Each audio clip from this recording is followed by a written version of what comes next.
اهلا بيكم معانا مرة تانية. معاكم الدكتور طارق عبد الحميد، ودلوقتي بنكمل في الموديولز.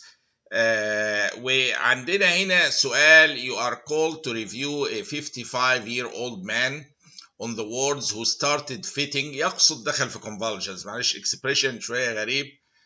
يعني هو بدأ يدخل في fits أو convulsions around 5 minutes ago. يعني من 5 دقايق دخل في fit أو convulsions. عنده 55 سنة. He was admitted 3 days ago. جه قبل كده ب3 أيام following an acute coronary syndrome. يعني عنده إيه كذا medical إيه condition واضح. His past medical، ودي الحقيقة وجود coronary وconvulsions دي مشكلة كبيرة جدا، لأن ده ممكن من الاكسسيف موفمنتس تدخله في infarction هي لوحدها، يعني مش يعني combination من أخطر ما يمكن في حد ذاته.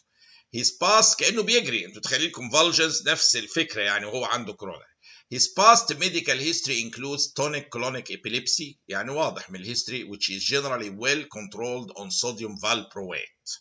ده من الأدوية الجميلة قوي في الإبيليبسي وبيجيب نتيجة كويسة في حالات كثيرة جدا، اللي هو الصوديوم فالبرويت أو الفالبرويك اي أسيد. On your arrival، يعني ككرونيك يوز عامة.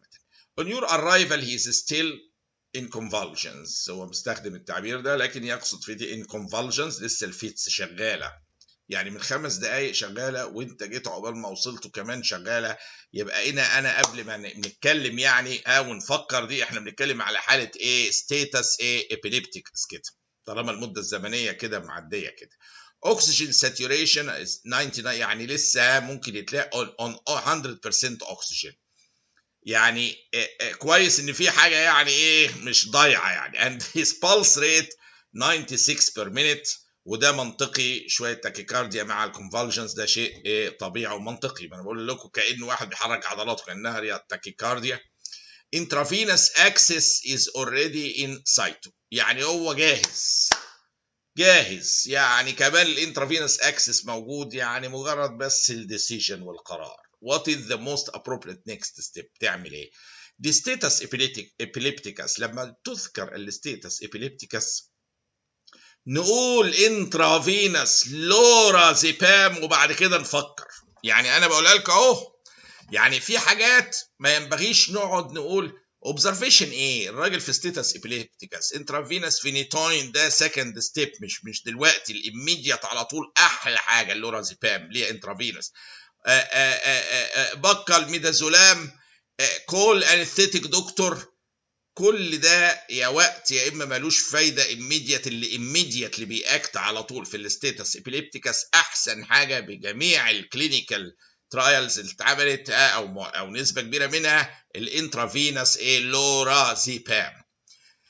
فاذا حدث حاله كونفالجن زي تونيك كلونيك ابيليبسي اهم حاجه انترافينوس لورازيبام.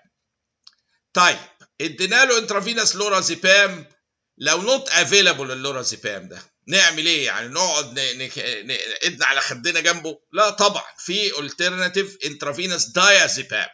يبقى خدوا بالكم هنا في الستيتس ابيليبتيكس ببدا باللورازيبام، ده الكبير بتاعها، ده الكبير يعني الانترافينوس لورازيبام للستيتس ابيليبتيكس. لو نوت افيلابل ندي انترافينوس اخوه يعني او اخوه الصغير او ابن عمه دايازيبام.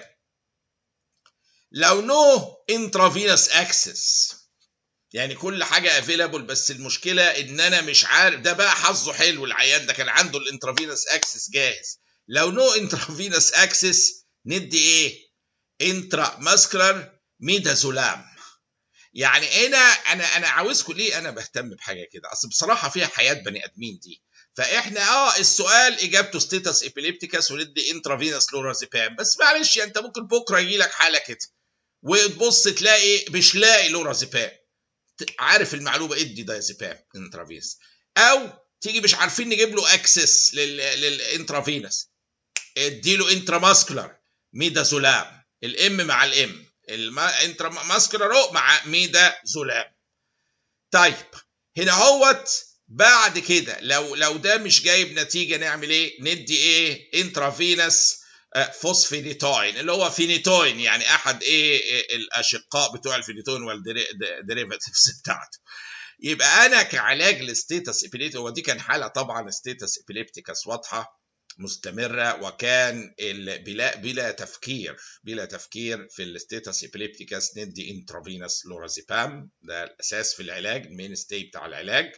وزي ما اتفقنا ان لو حصل ان هو مش افيلابل بنديله دايازيبام انترافينوس برضو. لو هو ما فيش انترافينوس اكسس عندنا اوبشن في حاجه انتراماسكولار اللي هي ميدازولام، والام مع ماسكولار افتكرنا وبعد كده ندخل على الفينيتوين انترافينوس. في وسط اللي فاتوا اخترنا في الاميديت ديسيجن انترافينوس لورازيبام.